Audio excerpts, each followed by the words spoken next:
संपूर्ण महाराष्ट्र सुन्न आहे। महाराष्ट्र अंतर्मुख करून विचार करतोय की आज आपल्या आजूबाजूला हे सगळं घडतंय आणि या सगळ्याच्या बद्दलच्या वेगवेगळ्या प्रतिक्रिया येत असताना आज महाराष्ट्राच्या समोर आम्ही तुमच्या सोबत घेऊन येतोय। आज वैष्णवीच्या सगळ्या या छळछावणीच्या बद्दल अधिक तपशीलवार बोलण्यासाठी मयुरी आपल्या सोबत आहेत। दोन भावांच्या बायका आणि या सगळ्याबद्दल आज मला वाटतं की त्यांच्या इतकं चांगलं कोणी सांगू शकणार नाही। खरं तर स्वागत करावं अशी परिस्थितीच नाहीये आणि सकाळपासून तुम्ही माध्यमांशी बोलताय। पहिल्यांदा तर मला तुम्हाला सलाम करायचा आहे, सॅल्यूट करायचा आहे की अतिशय धाडसानं मयुरी तुम्ही बोलताय। या सगळ्यांचे कारनामे, काळे कारनामे महाराष्ट्राच्या समोर आणताय। कौतुक तुमचं यासाठी आहे की तुम्ही लढलाय या सगळ्या या लोकांशी, यांच्या क्रौर्याला तुम्ही पुरून उरलाय आणि सगळ्यात महत्त्वाचं की आज त्या न्यायासाठी सुद्धाच तुम्ही पुढे उभे आलेले आहात आणि उभे राहिलेले आहेत। त्याबद्दल मी खरंच तुमचं महाराष्ट्राच्या वतीनं कौतुक करतो। पण आज सगळीकडे चर्चा आहे, तुम्ही ऐकत असाल, सगळेजण म्हणतात तिनं का सहन केलं हे सगळं, ती का सहन करत होती हे सगळं। पण महाराष्ट्राला कुठे माहिती आहे जे तुम्हाला माहिती आहे, कुठल्या परिस्थितीतून ती जात होती। वैष्णवीने इतकं टोकाचं पाऊल का उचललं मयुरी? नक्कीच या लोकांनी तिला खूप त्रास दिलेला असणार आहे, जो की मला याच्या आधी दिला होता, म्हणून तिने कदाचित त्या टोकाचा पाऊल उचलला असावा। पण तुम्हाला काय अनुभव आला या सगळ्या लोकांचा? तुम्ही काय सोचलं, तुम्ही काय भोगलं? मी म्हणजे याच्यापेक्षा किमान जास्तच मी त्रास सहन केलाय, पण जो मी खूप स्ट्रॉंग होते म्हणून मला तो सहन झाला, मी तो सहन केला। म्हणजे माझे मिस्टर माझ्या पाठीशी उभे होते म्हणून मी तो त्रास सहन केला। पण तो तिचे मिस्टर तिच्या पाठीशी नसल्यामुळे आणि हे बाकीचे सगळे तिच्यावरती मारहाण, सगळे सारखाच त्रास, सारखं टॉर्चर करण्यामुळे तो तिने आज निर्णय म्हणजे घेतलेला असावा की तिचं कोणीच नाहीये म्हणून।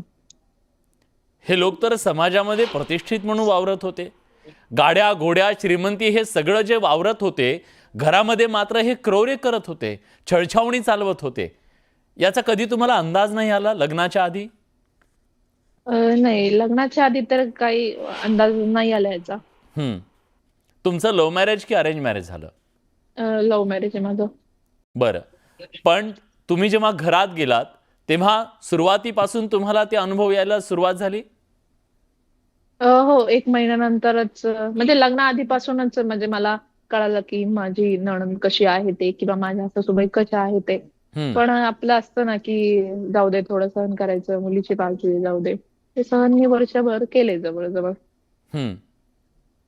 त्याच्यानंतर मग मला ते सहन नाही झालं, मग मी त्या घरातून त्या शेजारीच एक रूम आहे जी माझी पहिल्यापासून तीच रूम आहे, तिथे मी माझा संसार करत होते 1.5 वर्ष झालं। बरं, आता आता आता तुम्ही आहात एकत्र? नाही, एकत्र नाही, मी त्यांच्याशी म्हणजे 1.5 वर्ष झालं त्यांचं तोंडही पाहिलेलं नाहीये किंवा मी त्यांच्याशी भाषा सुद्धा केलेली नाहीये। बरं, पण या सगळ्यामध्ये तुम्हाला जेव्हा मारहाण झाली तेव्हा तुम्ही तक्रार सुद्धा केली होती असं आम्ही ऐकलं, काय झालं होतं नेमकं? म्हणजे किरकोळ वादावरून माझे दीर, नणंद आणि सासरे येऊन मारायचे। याच्या आधी मी 2दा म्हणजे याच्या आधी तर मिटवलंय माझ्या घरच्यांनी सुद्धा बसून। तर त्याच्यानंतर पण मी म्हणजे कंप्लेंट दिलेली आहे, पण ते एनसी देऊन नॉर्मल गोष्टी म्हणजे दोघांमध्ये संवाद साधून की घरातली भांडणं आहेत, मिटतील असं पण पोलिसांचं म्हणणं होतं, म्हणून ते दोघांनाही बसवायचे, बोलायचे, सांगायचे। मग असं करत करत त्यांनी ते जास्त फायदा केले की आमचा दबाव आहे, आमचं सगळं ऐकतात वगैरे। त्याच्यानंतर मग जे लास्टला जी मी FIR दिली त्याच्यामध्ये पोलिसांनी मला म्हणजे सहकार्य केलं, पण ते पण खूप उशिरा, म्हणजे मी खूप वेळ तिथं बसून होते। त्यातही खूप त्यांनी समजवायचा प्रयत्न केला की जाऊ दे, नको देऊ FIR, तुमचं नाव आहे एवढं वगैरे असं तसं। पण मी ते मला द्यायचंच होतं, मी त्या निर्णयावर ठाम होते। कुठलं पोलीस स्टेशन होतं हे आणि तुम्ही कुणाला भेटला होतात? तिथं 2-3 अधिकारी होते, एक येऊन म्हणजे बोलून जायचे माझ्याशी, आणि ते पौड पोलीस स्टेशन होतं। बरं, आणि तुम्हाला बसून कोणी ठेवलं? म्हणजे तेच की आधी त्यांचं ऐकूया काय म्हणणं आहे, मग तुमचं ऐकू, मग बसूयात, बोलूयात, मग मिटतंय का इथं बघूयात। जर नाही भेटलं, पण ते मी तिथे जाऊन म्हणजे दाखवलं होतं की यांनी मला काय मारहाण केली. मग ते कॅमेऱ्यात कैद झालं असेल, त्यामुळे त्यांनी मे बी माझी एफआयआर घेतली असेल. एफ आय आर दाखल झाल्यानंतर काय झालं, त्यांच्यावर काय कारवाई केली? नाही, त्यांच्यावरती दुसऱ्या दिवशी तर ते सगळे चौघही जण फरार झाले. बर. औंधला बहुतेक कुठेतरी हॉटेलला राहत होते. हा. आणि त्याच्यानंतर त्यांनी तिसऱ्या दिवशी येऊन माझ्या घरच्यांविरुद्ध क्रॉस कंप्लेंट पण दिली होती. हम्म. त्यामध्ये माझ्या घरच्यांना बोलून पण घेतलं होतं. हम्म. आम्हाला पण ते प्रकरण तिथंच दाबण्यात आलं, म्हणजे ते प्रकरण बाहेरग्रस्त येऊन नाही दिलं त्या तुम्ही लोकांनी. खूप महत्वाचं वाक्य बोललात, हे प्रकरण दाबलं गेलं. राजकीय जो वरदहस्त आहे त्याचा वापर ही लोक करायचे. तो राजकीय वरदहस्त अ, होता यांचा, कुणाचा होता? म्हणजे माझे सासरे जे आहेत ते कायम मला बोलायचे की तालुक्यात कोण माझा नादी नाही लागत, अख्ख्या तालुक्याला मी पुरून उरतो आणि कोण माझा कोणी तुर्रम खान नाद आहे नाही तो? करत. एवढा कोण लागून म्हणजे माझे गेला तो? काय, कुठली ताकद आहे त्याच्या मागे? सासरे कायम ते म्हणजे त्यांनी बोलायचे मला ते की कोणाची ताकद नाही माझ्या समोर यायची वगैरे. ते त्यांना खूप त्या गोष्टीची घमंड होती. बरं, राजकीय वरदहस्त होता की पोलीस अधिकारी त्याच्या पाठीशी होते? दोन्ही पण म्हणता येईल. कोण पोलीस अधिकारी त्यांना मदत करत होते, काही सांगू शकाल तुम्ही? कारण आता माहिती नाही. अशी येते की काही तुमच्या नातेवाईकांमधले त्यांचेच नातेवाईक काहीतरी वरिष्ठ पोलीस अधिकारी सुद्धा आहेत आणि त्या सगळ्याचा सुद्धा वापर व्हायचा अशी माहिती येते. आता ती कन्फर्म नाहीये, पण तुम्हाला माहीत असणार घरात ते कोण आहेत ते पोलीस अधिकारी? म्हणजे ते माझ्या सासूंचे भाऊ आहेत, बंधू आहेत ते. हा. तर पण त्यांनी कधी माझ्यासोबत तर ते कधी समोर आले तरी ते बोलायचे. म्हणजे ते माझ्याशी चांगलंच बोललेले आहेत. हा. पण कधी जर मागून पाठिंबा दिला असेल बहिणीला तर तो मला माहित नाही. पण त्यांची बहीण नेहमी, म्हणजे माझी सासू मला नेहमी म्हणायची की माझं कुणी वाकडं करू शकत नाही. तुझ्यावरती जो बाप बसलेला आहे तो म्हणजे माझा भाऊ आहे, असं त्या म्हणायचा काय. हा माज कुठून आला? तुम्हाला वाटतं राजकीय कवचकुंडलं त्याला काही होती ह्या सगळ्या लोकांना? कधी ते असेल तालुका अध्यक्षाचं पद किंवा कुठलंही पद असेल किंवा राजकीय वरदहस्त, त्या कवचकुंडलाच्या माध्यमातून ही छळछावणी सुरू होती? हो, नक्कीच. त्यांना पैशाचा खूप माज होता आणि त्यांचं जे काय नाव होतं तालुक्यात, तर ते त्या गोष्टीमध्ये पण त्यांना खूप माज होता. जर म्हणजे आणि पैशाचा काही माज हँडल. होता, पैशाचा माज होता, तर असे भिकारधंदे का करायचे? ते असे भीक का मागायचे ते मुलींकडे, सुनांकडे? काय त्यांची वृत्ती काय असणार आहे? नक्की त्यांना काय होतं सुनांकडून? मी तर म्हणलं त्यांनी सुना किंवा लक्ष्मी त्यांच्या घरामध्ये आणल्याच नाही. त्यांनी कधी आम्हाला सुना म्हणून स्थान दिलंच नाहीये. कायम मोलकरी म्हणूनच स्थान दिलेलं आहे. पण मुलीला कायम त्यांनी पहिलं प्राधान्य दिलेलं आहे आणि नंतर मग आम्हाला दिलेलं आहे. त्यांनी फक्त आम्हाला म्हणजे एक बाई म्हणून आमच्याकडे ते बघायचे. म्हणजे माझ्याकडे किंवा एक वैष्णवीकडे, दोघांकडे. गुलामांची हो, छळछावणी लावलेली त्यांनी. दोन सुनांच्या गुलामांची छळछावणी होती. म्हणजे माझी नणंद जर म्हटली की आज घरात हेच भाजी बनली पाहिजे तर तीच बनणार, किंवा मयुरीनी आणि वैष्णवीनी जर हीच साडी घालायची तर तीच साडी घालायची. ती म्हटली उठा की उठायचं, बसा म्हटलं की बसायचं, किंवा बाहेर पण कधी जायचं मग तिच्या पद्धतीने जायचं. मग पिंकी ताई म्हणल तसं. माझी सासू कायम म्हणायची की 5 वर्षांनी ती मोठी आहे पिंकी ताईचं सगळ्यांनी ऐकायचं, असं. मयुरीजी, खरं तर माणुसकी असते प्रत्येकाच्या मनामध्ये. दगड जरी असेल तर कदाचित त्याला सुद्धा काळीज असेल. पण मी असं ऐकलं की जेव्हा तुम्ही आजारी होतात तेव्हा सुद्धा या लोकांनी तुम्हाला सोडलं नाही, त्या काळात सुद्धा तुमचा त्यांनी छळ केला? हो, मला म्हणजे माझ्या नंदेने दिराने त्या काळात माझा खूप छळ केला की अ, तू तिला का एवढं म्हणजे अ, तिच्या पुढं पुढं का एवढं करते. म्हणजे सासूला माझी नणंद म्हणायची की तू तिच्या पुढे पुढे एवढं का करते, काय तिला सोनं लागलंय, असं काय जादूटोणा केलाय तुझ्यावरती की तू पार एवढं तिच्या पुढं पुढं करायला लागती. आणि म्हणजे एवढं टॉर्चर केलं आईला हम्म. मुलीनी. हम्म. की आई पण माझ्याशी बोलणं बंद केलं. त्या पण माझ्याशी नीट नाही बोलायच्या वगैरे. आणि माझ्यामुळे त्यांना त्रास म्हणून मी पण त्यांना कधी सांगितलं नाही किंवा त्यांच्याशी बोलले नाही किंवा आमचा संवाद पण नीट झालेला नाही. पण हम्म. त्यांनी पण नंतर नंतर मग त्यांचं ऐकून मला टॉर्चर केलं. आत्ता काही फोटो आमच्याकडे आले आहेत. त्या फोटोंमध्ये दिसतंय की तुमच्या नाकावरती मारहाण केलेली दिसतीये, व्रण दिसतंय, तुमच्या अंगावरती रक्त निघालेलं आहे. ही कसली मर्दुमकी आहे?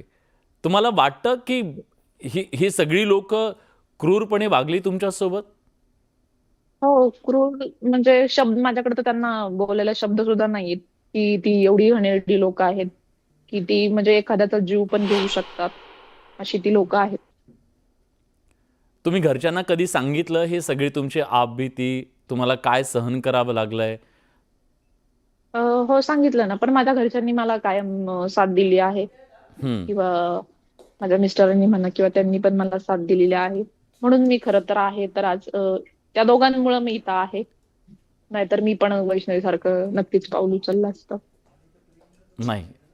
वैष्णवीसारखं तर नकोच, कारण ज्या पद्धतीनं तिला या सगळ्यातून जावं लागलं. पण एक प्रश्न आज नाही, पण सगळ्यात हां. ऐकून घेणारं कोणीच नसेल. जर आपण ज्याच्यावर प्रेम केलंय, हं. तो पण व्यक्ती आपल्याला जर कुत्र्यासारखं जर मारहाण, जनावरांसारखी सारखी वागणूक देत असेल आणि पैशावरती त्याचं जर प्रेम असेल, तर आई-वडील पण म्हणजे इकडं आपण पण एक इज्जत म्हणून जाणारच नाही ना आई-वडिलांच्या दारात, की शेवटी आपण आपल्या मनाने केलेलं आहे म्हणून. म्हणजे तो गिल्ट आहे. तो गिल्ट होता तिच्या मनात, हो, की आपण आपल्या मनाप्रमाणे केलंय आणि आता आई-वडिलांकडे काय म्हणून जायचं? म्हणून सहन करत जायचं. राहिली हो, ती. सहन करत राहिली ती. तुम्ही एका घरात होतात, पण एका घरात असताना सुद्धा तुम्हा दोघींना बोलण्याची परवानगी नव्हती. म्हणजे हे घर होतं, की कोंडवाडा होता, की जेल होतं, की काय होतं? म्हणजे थोडक्यात ते जेलच होतं. म्हणजे म्हणजे माझी नणंद सांगणार तेव्हा वैष्णवी माझ्याशी बोलणार. हं. नाहीतर नाही बोलणार किंवा माझ्या दीरांनी जर सांगितलं तिला बोलायला तर ती बोलणार नाही तर नाही. म्हणजे शक्यतो तर ती नाहीच बोलली माझ्याशी. कारण की या दोघांनी तिला तेवढं माझ्या बाबतीत भरवलं होतं आणि मला पण सासूनी आणि नंदेनी तिच्या बाबतीत खूप भरवलं होतं की ती अशी आहे, तशी आहे. म्हणून आमचा कधी संवाद पण नाही झालेला. पण या सगळ्यात तुमचं सगळं हे सगळं ऐकल्यानंतर असं लक्षात येतं, की तुमची नणंद असेल, सासू असेल, एक बाईची दुश्मन आहे का हो? ती नाही का समजू शकत भावना, की आपण कसं हे टॉर्चर करतोय, काय समोरच्याला वाटत असेल, कुठल्या एखाद्याचा जीव जाण्यापर्यंत ही माणसं टॉर्चर करू शकतात. एक स्त्री एका स्त्रीसोबत. अ, याच्यावर मी बोलेल की हा जो जाच आहे तो माझ्या म्हणजे सासूलाही आधी होता म्हणजे सासऱ्यांकडून. पण मला असं वाटायचं की म्हणजे त्या समजून घेतील की लोकांची लेक आणली आपण की कसं सांभाळायची तिला. कारण की त्यांनी तो अनुभवलेला आहे त्रास. म्हणून ते हं, हं. दुसऱ्याच्या लेकीला तरी नीट सांभाळतील अशी माझी अपेक्षा होती. पण नाही तसं काही झालेलं नाही. पण आपल्या लेकीला आपण फुलासारखं जपायचं आणि दुसऱ्याच्या लेकीला मात्र छळायचं, ही काय मानसिकता असू शकते? म्हणजे ती असं बोलतात ना, की स्वतःचं ते लेकरून दुसऱ्याचं ते काढतं. ते थोडक्यात तो तसा प्रकार होता, की काय माझी सासूबाई बोलायची, की माझी पिंकुडी म्हणून तसं सगळ्यांनी करायचं असं. हं. ते सीसीटीव्ही फुटेज काय आहे? ते काय घडलं होतं? ते त्यावेळेस मला माझ्या सासऱ्यांनी, नंदेनी आणि दिरांनी मारहाण केली होती. अ, सासूनी शिवीगाळी केली होती. हं, त्यामुळे ते तिथं मारहाण झाल्यामुळे माझ्याकडे जे मोबाईल होता त्याच्यात ती रेकॉर्डिंग चालू होती. तर ते हं, माझ्या दीरांनी पाहिलं होतं आणि मग म्हणून तो मोबाईल हिसकावून घेत होता. तर मी देत नव्हते. तर त्यांनी मला खाली आपटून म्हणजे पाडलं, केस इंदळले माझे हं. आणि मग तो मोबाईल घेऊन तिथून पळून गेला. मग तो मोबाईलसाठी माझं त्याच्यात सगळंच हे होतं. म्हणून मी त्या मोबाईलसाठी मी त्याच्या मागे धावत होती. ते सीसीटीव्हीमध्ये आलं. बरं.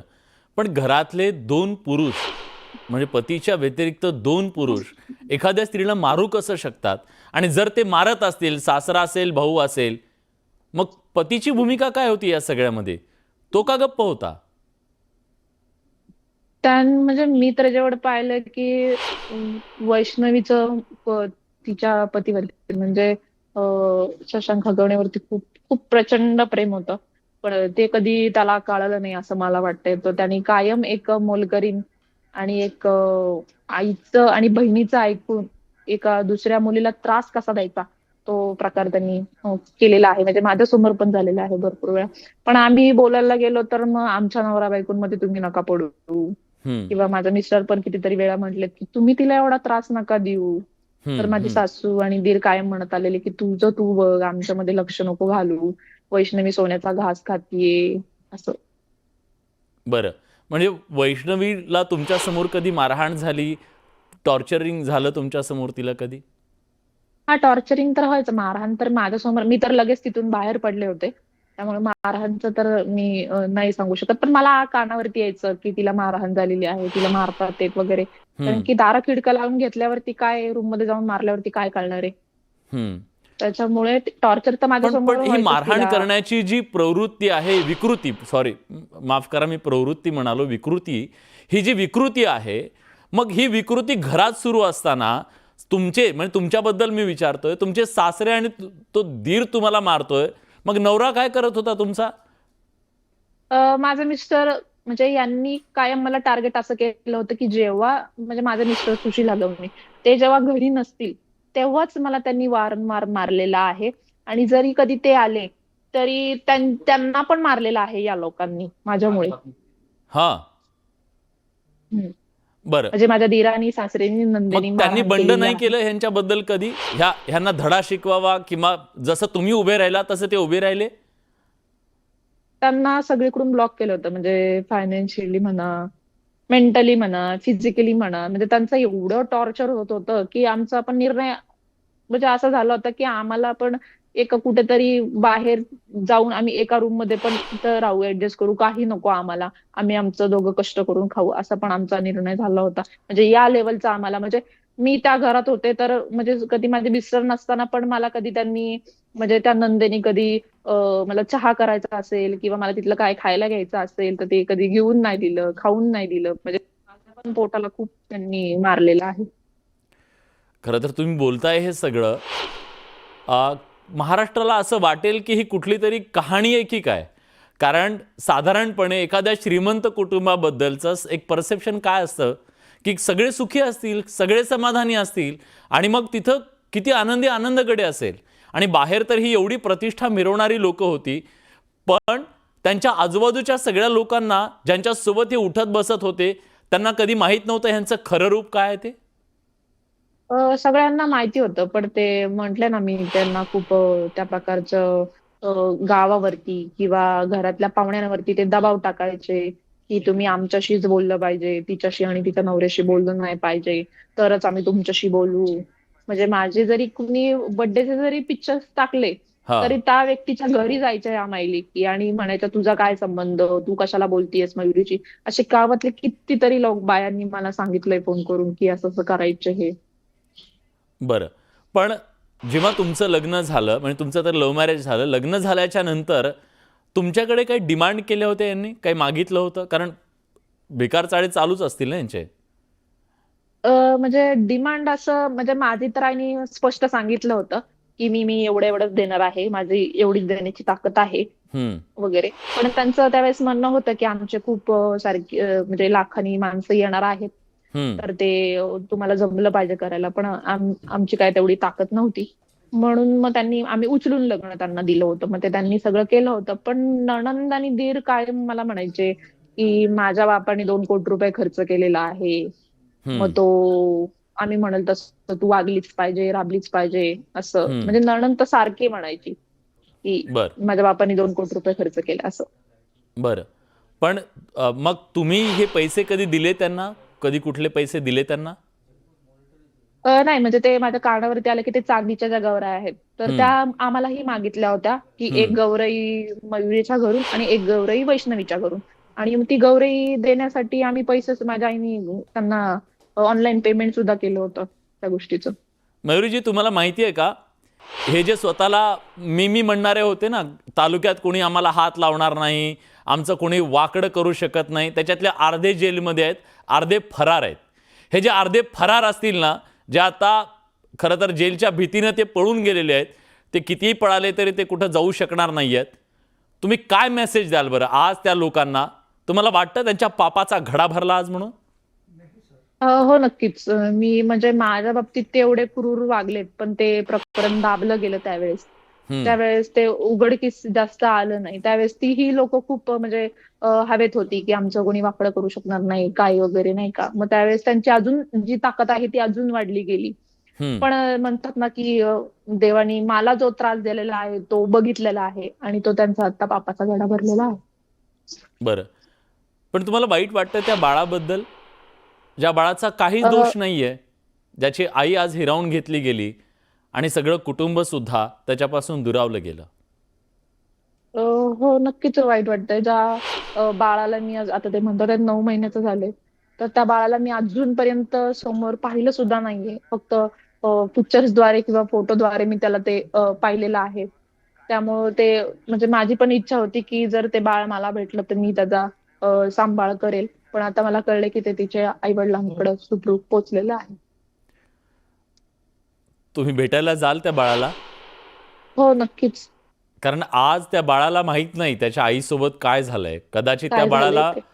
माहीत पण नसेल की त्याचं भविष्य काय आहे, किंवा आज त्याच्या आईच्या न्यायासाठी हे सगळा महाराष्ट्र उभा आहे, कदाचित तेही माहीत नसेल. इतकं निरागस ते बाळ आहे. हो. मी नक्कीच जाईल आणि मी नक्कीच कसपटे कुटुंबाला मी याच्यात सहकार्य करेन. पण या सगळ्या छळछावणीमध्ये एक असं कॅरेक्टर होतं, एक विलन होती, ती म्हणजे तुमची नणंद. ती ती कोण आहे? ती ती घरातच असते? तिचं काही लग्न झालंय का? करिश्मा? तिचं लग्न तर नाही झालं. हम्म. पण तिला स्थळ वगैरे तर यायचे, पण तिला लग्न नव्हतं करायचं. म्हणजे फक्त छळायचं होतं तिला, इथंच इथंच राहायचं होतं? हो. म्हणजे त्यांचं म्हणणं असं होतं, की मी जरी लग्न करून गेले, तरी माझं अख्ख्या घरावरती लक्ष राहणार आहे. मी अपडेट घेत राहणार आहे घराच्या अख्ख्या. हा. असं त्या माझ्यासमोर बोललेल्या होत्या. बहुतेक आज जेलमधून पण अपडेट घेत असेल. आता आपले कोण कोण पळून गेलेले आहेत आणि काय काय आहेत ते नक्कीच, नक्कीच. अपडेट नक्की घेत असेल. ती देत राहू आपण तिला अपडेट. पण ती काय करायची नेमकं? म्हणजे घरात भांडणं लावण्याचं काम करायची, मारहाण करायची, काय करायची ती? हो, ती स्वतः पण म्हणजे तिने मलाही मारलेलं आहे आणि वैष्णवीलाही मारलेलं आहे. हा. आणि ती म्हणजे छोट्या-छोट्या गोष्टींवरून म्हणजे जे संशय निर्माण करायचे, म्हणजे माझे पती असू किंवा तिचे पती असू, की तुझी बायको बघ, कशी राहती, कशी वागती, आई-वडिलांकडे जाती, स्टेटस टाकती बाहेर फिरलेले. मग आई इथं काय काम करत राहणार का एकटी? तिला लवकर बोलव, हम्म. करून घे. आणि मग तिचे मिस्टर मग ती सांगेल तसेच अजूनपर्यंत वागत आलेले. मे बी आतमध्ये पण वागत असतील आता, की ती म्हणेल तसंच. हा वैष्णवीचा जो पती होता, तो नवरा होता, तो काय करायचा बरं? म्हणजे कामधंदा काय काय करायचा म्हणजे तो? त्यांचे काहीतरी म्हणजे दोघांचेच जीसीपी पॉकलँडाचे हे होते सगळे. हा. पण माझा नवरा म्हणजे माझे मिस्टर त्याच्यातून बाहेर पडले. हा. तर ते खूप कर्ज वगैरे होतं असं. त्यामुळे ते म्हटले की मी हे नाही करणार वगैरे. पण घरच्यांचं म्हणणं होतं की एक जीसीपी तुला, एक जीसीपी सुशीलला असं. हा. तर धीरजचं म्हणणं होतं की नाही, मी माझं करणार आहे सगळं एकट्याला. हम्म. किंवा तुम्ही त्याला दिलं तर मी घर सोडून निघून जाईन किंवा मी फाशी घेईन. हे माझ्यासमोर रडत रडत झालेलं आहे भरपूर हम्म. वेळा. म्हणून माझ्या मिस्टरांना पण कधी त्यांनी काय म्हणजे मिळून दिलेलं नाही. मयूर, एक गोष्ट सांगू तुम्हाला.